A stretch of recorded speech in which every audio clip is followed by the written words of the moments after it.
Creators, protectors, destroyers. This is Vaaksh, where the gods speak. Do you hear it? That distant rumble in the sky? That is my voice. That is my fury. That is the sound of Indra, the wielder of the Vajra, the lord of thunder, the ruler of Swarga. Many know my name, but few know my story. They call me the king of the Devas, the guardian of the heavens, the one who holds the balance of the three worlds. They pray to me when the rains do not come, when the crops wither, when the rivers run dry. They seek my blessing, but do they know what it takes to be Indra? Do they know the battles I have fought, the wars I have waged, the burden I bear upon my shoulders? I was not simply given Swarga, I fought for it.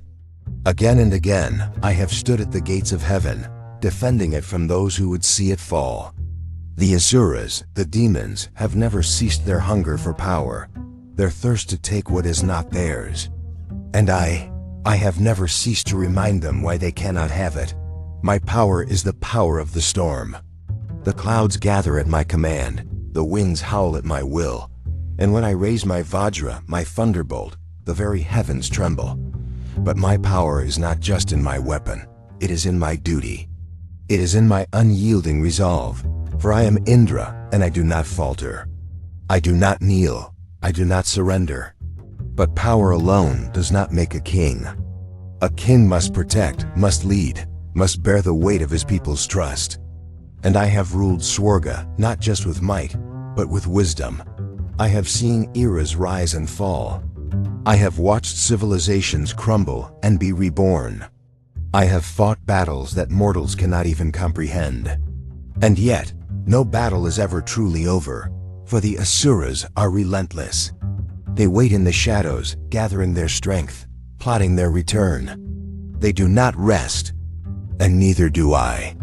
This is my tale, the tale of war, the tale of struggle, the tale of the never-ending battle for Swarga. Listen and know why the heavens still stand, why the storms still roar, why the earth still receives the rain. Know why I am called Indra, and know the war that never ends. And so the war began, not just one, but many. Again and again, the asuras have risen, and again I have struck them down. But each battle is different.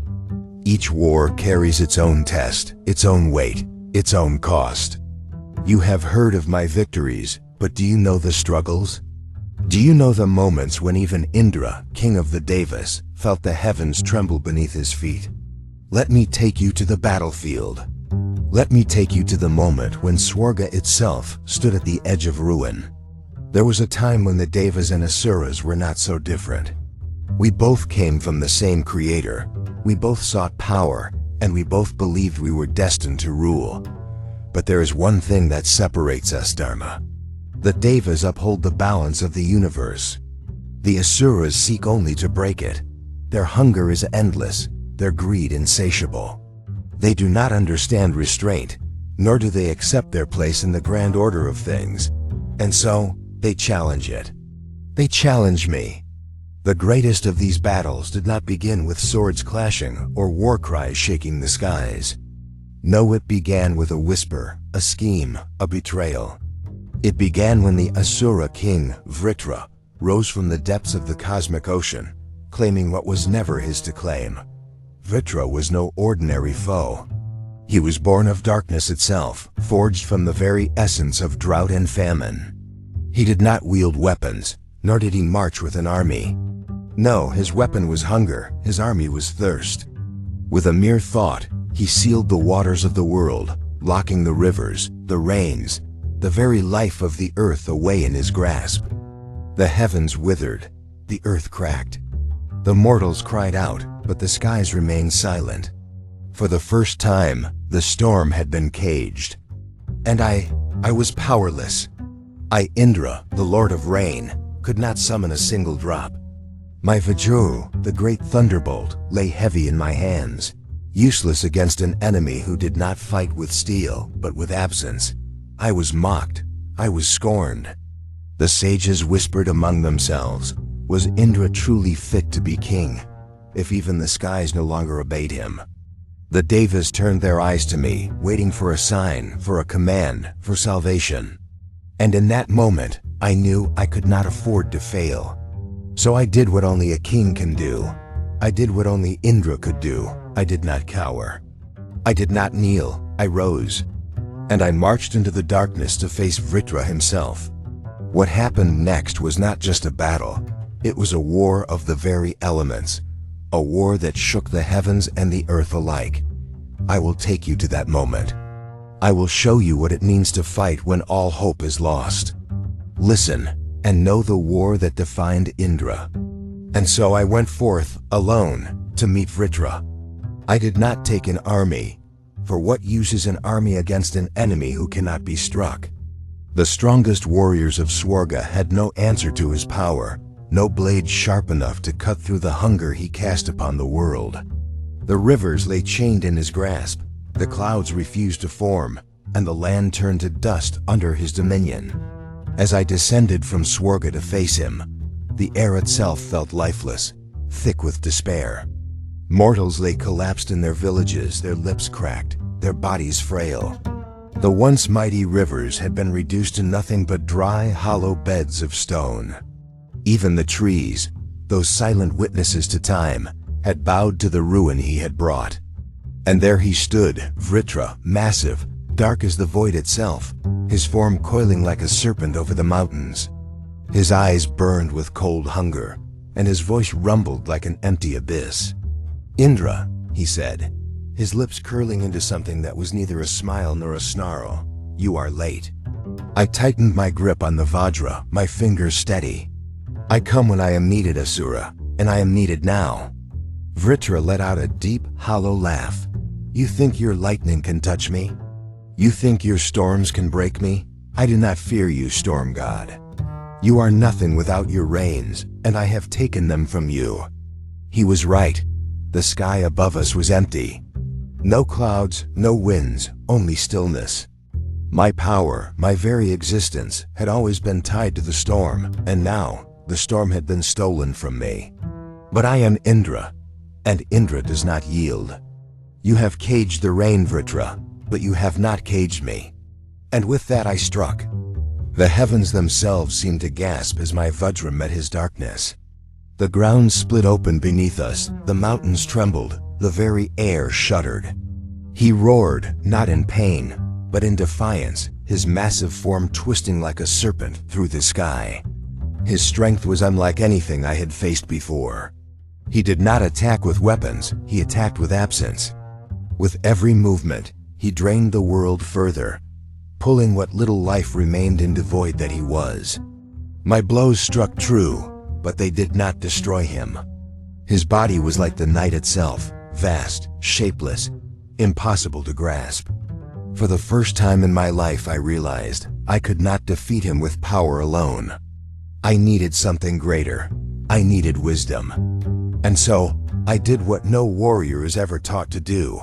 I stepped back, I watched, I listened. Vritra did not notice at first.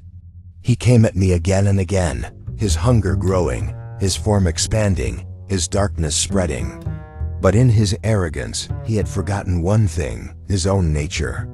He was not a being of creation. He was not even a being of destruction. He was hunger, and hunger, by its very nature, is never satisfied. "You devour, Vritra," I said, my voice steady. "But what happens when there is nothing left to take?" For the first time, he hesitated. "You have stolen the waters," I continued. "You have swallowed the skies. You have drained the land.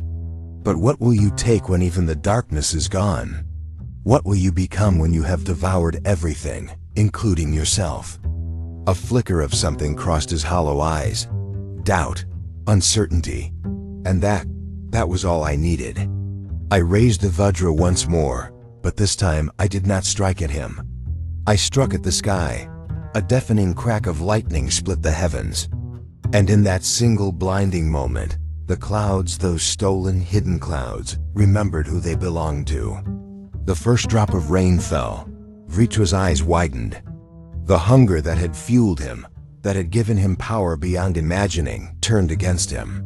The rain, his very essence, The thing he had hoarded poured down from the heavens in a fury he could not stop. The rivers he had chained burst forth, their waters crashing down the mountainsides, consuming everything in their path, including him. He screamed. Not in rage, not in fury, but in realization. For the first time, Vritra felt what it was like to be swallowed whole. And then, he was gone. The chains of the rivers shattered. The waters roared back to life, carving their way through the lands, reviving the earth, answering the cries of the mortals who had suffered. The trees stood tall once more. The air grew thick with the scent of wet soil. Life, which had once stood on the edge of extinction, rose again. And I, Indra, stood victorious. The heavens had been reclaimed, Swarga had been saved, and the storm had returned to its rightful master. But this was only one battle, one war. The Asuras do not rest. They do not accept defeat. And so, I do not rest either. For as long as they rise, I will rise. For as long as they hunger, I will strike them down.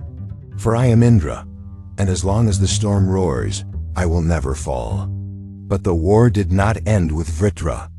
Defeating him was a great victory, but it was only a battle in the eternal war. The Asuras do not perish like mortals. They rise again, in new forms, with new names, with new hunger for power. They learn, they plot.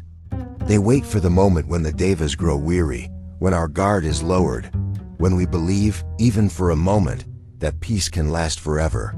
And so, after Vritra, there came others. The mightiest among them was Ravana. Yes, you know his name. You have heard his story.